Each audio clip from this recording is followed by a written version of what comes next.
All right, before we get into the video, y'all keep saying I look like Blue, and here's the sexy man himself.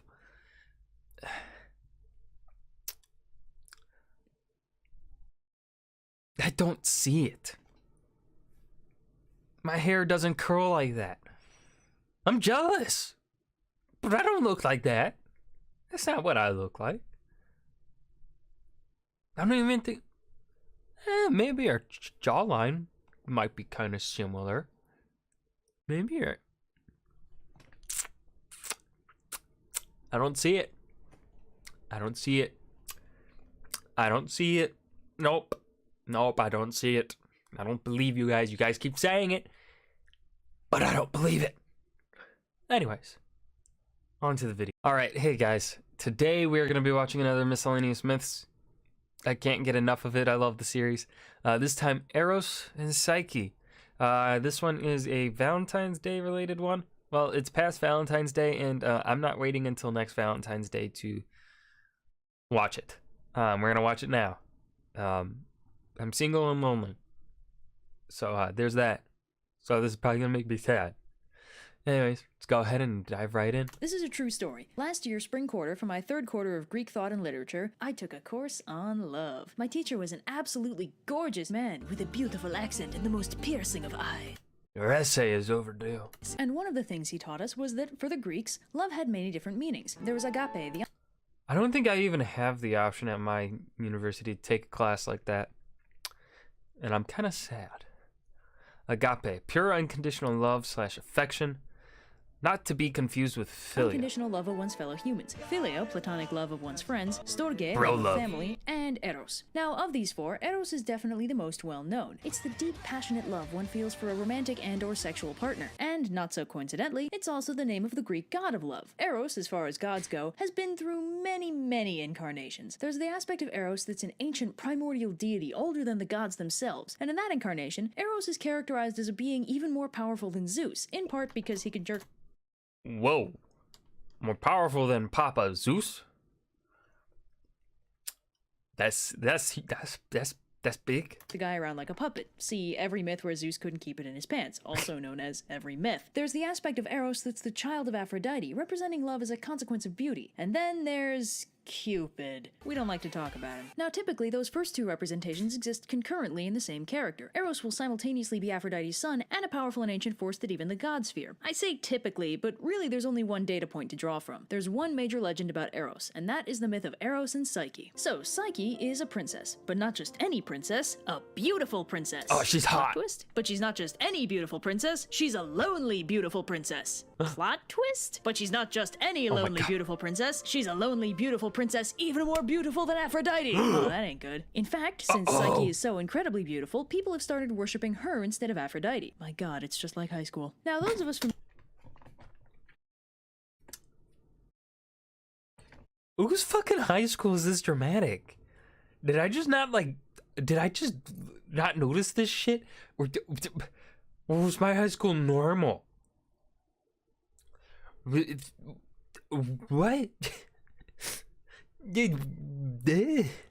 Familiar with Aphrodite through the Golden Apple, the Iliad, or just Greek mythology in general, know that she doesn't really handle people being prettier than her very well. But Aphrodite has just the plan to take Psyche down. She'll make her fall in love with a hideous monster. Aphrodite, you are a goddess. Why don't you just kill her? Aphrodite knows just the guy to call and summons her son Eros to make Psyche fall in love with something gross. Eros scoots down to the mortal world to do the thing, but when he sees the beautiful Psyche, he's startled by her gorgeousness and accidentally stabs himself with one of his arrows. Way to go, smart guy. But meanwhile, back in the mortal world, Psyche is, we recall part 2 of her characterization, very, very lonely. See, she's beautiful, but in a way that people worship from afar. She wants to be loved, but she's just too beautiful for this sinful world. And it's really starting to get...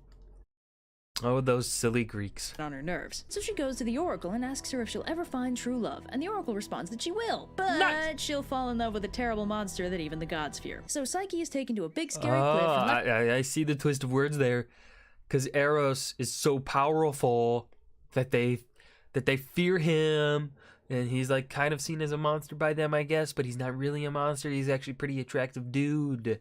Nice. There so her monster boyfriend can find her, and Zephyr, the West Wind, carries her off to her monster boyfriend's gorgeous and luxuriant palace. Man, Greece has way classier monsters than we do. Anyway, turns out her monster boyfriend is invisible, and he tells her that she'll be totally safe and provided for by his many invisible servants, but she can never see him, not even when they do the sex thing. So Psyche's totally chill with living in luxury with her invisible monster boyfriend, but one day she's paid a visit by her two sisters, who are jealous of her living situation and convince her to find out the identity of her monster boyfriend, and if he really is a monster, to kill him before he kills her and her unborn child. So that night, Psyche sneaks into her monster boyfriend's room with a lantern to see him and a dagger to maybe murder him with. But as soon as the light touches him, she sees that her invisible monster boyfriend is actually a very visible, super hot boyfriend, none other than Eros himself. Surprised by his gorgeousness, Psyche, say it with me now, accidentally stabs herself with one of Eros's arrows. Damn, that's hard to say. And is now double in love with him. Stabs herself with one of Eros's arrows. Yes, got it first try. Oh my god, gotta get me a piece of that. The lamp boy also thinks Eros is super cute and a little bit tries to get closer to Senpai and ends up splashing on him. That's not hyperbole, the book actually says that. What the fuck? Not the senpai part, but you know. So Eros wakes up because ow, and flies off because betrayal, leaving Psyche alone and regretting her life choices. Eros flies back to Aphrodite. Why did she betray me? Don't worry, sweetie, Mommy's going to make her dead very soon. Why did I make Aphrodite like kind of British? The stereotypical Brit. I don't fucking know. Aphrodite to nurse his minor burn and feel sorry for himself, and Aphrodite, now like twice as mad at Psyche, scoots over to her and tells her that, "Hi, want to earn your boyfriend this time, princess?" If she wants her boyfriend back, she needs to accomplish 4 tasks for her. By the way, her sisters fell off a... When the fuck did that happen? So Psyche agrees, and after Aphrodite slaps her around for a minute to make herself feel better, she gives Psyche her first task. She throws a mixed assortment of grains on the ground and tells Psyche she has 1 day to sort them all by type. This is obviously some BS, but Psyche is basically an archetypal Disney princess, so while she's sitting there pondering the BS-itude of her current situation, a nearby nest of ants take pity on her and sort the grains for her. So obviously Aphrodite's pissed that Psyche managed to do Oh hey, you keep a lot of trashy romance novels around here. Okay, next task. the thing. So she makes the next task even more problematic and tells her to go get some golden fleece from the sun sheep that live across the river. While Psyche's busily trying to drown herself, By the way, she keeps trying to kill herself. What the fuck? a local spirit tells her Hey, if you're not busy, I have a couple suggestions. 1, don't kill yourself. that the sheep will kill her if she's not careful. So rather than try and rip a chunk of their fleece off, she should just gather fleece that got caught on the nearby thorn bushes. So she does, and Aphrodite gets even more pissed. So she tells Psyche to take this goblet and go get some water from the river Styx, which is a problem because there's a cliff face and several dragons in the way. But this time, Zeus himself helps Okay, now this is getting ridiculous. You know, if Zeus has to get involved, you know it's crazy. her out and sends down an eagle to beat up the dragons and bring her the water. By the way, the gods aren't allowed to help her directly, even though they all agree Aphrodite's being a total dick. So last but not least, You have done an exemplary job of earning the hand of my son. The one I'm already married to? Yeah? Aphrodite gives up on the subtlety and literally orders Psyche to go to hell. Specifically, to bring a fancy box to the underworld, take a little bit of Persephone's beauty, and put it in the box, and then bring it back and give it to Aphrodite. By the way, at this point, Eros is all Mom, I'm seriously fine. Stop torturing my girlfriend. Mother knows best. better and has long since forgiven Psyche for the whole betrayal of trust thing. But Aphrodite is having none of that and keeps him confined to her palace while she tries to do the vengeance thing. So again, with help from various household objects and noted landmarks, Psyche makes her way to the underworld and gives the box to Persephone, who does something to it and then gives it back. So Psyche leaves the underworld with the box, but then it occurs to her that if the box has pure beauty in it and she's about to go see her boyfriend again, she might as well use the magic beauty box to freshen up a little. Unfortunately, as soon as she opens the box, it turns out the only thing in it was murder. So Psyche low-key dies, but Eros escapes Aphrodite's palace while his mom is distracted and flies to Psyche, casually fixes the whole dead thing, and flies up to Olympus with Nice. Zeus, if you make this work, Aphrodite's gonna be a grandmother. Oh my me, that's hilarious. Psyche to be Why did I make Zeus Southern? Why do I keep pausing and unpausing, and then pausing again? I don't know. It's probably pissing some of you off. married. Zeus is cool with it, tells Aphrodite to back off, and gives Psyche some ambrosia, which makes her into an immortal goddess. She and Eros are convenient. Nice. married as equals, and when their kid is eventually born, they name her Hedona. I'm symbolic of the soul. I'm symbolic of the union of soul and love. Yay. Which roughly translates to joy. By the way, Psyche represents the human soul. 10 minutes ago, Happy Valentine's Day. Oh, this is over this, so we'll get some words from her. through the door. Psyche means soul, so this entire story is a metaphor for the union of love and the human soul and how it gives birth to happiness. Cupid, as he's seen in the modern day, is actually a Pluto. What the fuck is that? Which are those fat little baby angels in Renaissance art. They're sometimes called cherubs, but this is inaccurate, as cherubs are terrifying four-faced monsters with wings for days. What?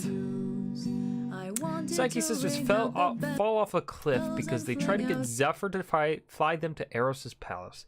But he's all like, nah, and lets them drop off the cliff without...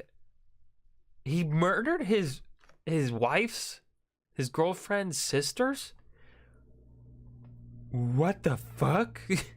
That's fucked up. There's a Balkan folktale called The Crab. That's very similar to Eros and Psyche, except Eros is a were-crab. What the fuck is a were-crab? Is that like a human transformed into a crab? And of course, it's also very Beauty and the Beast, what with the woman marrying a monster. Yeah. Actually, the girl marries a monster slash animal slash demon that turns out to be a hot guy story is bizarrely recurrent. Yes, it is. Psyche has butterfly wings in most classical representations, although I'm not super sure why that's okay. This has been an overly sarcastic production. Where was the sarcasm? This is a true story. Oh, okay. Shit. That was good. That was enjoyable. Even though I love Loki. This was really well paced, but I think I still got to give it to Loki because Loki was very enjoyable and I just love Loki. I love Norse gods. But this was really, really well fucking done. I love this episode. But yeah, that was Miscellaneous Myths, Eros and Psyche. I hope you guys enjoyed. Remember to hit that like button and subscribe for more. And I will see you guys in the next video. Peace.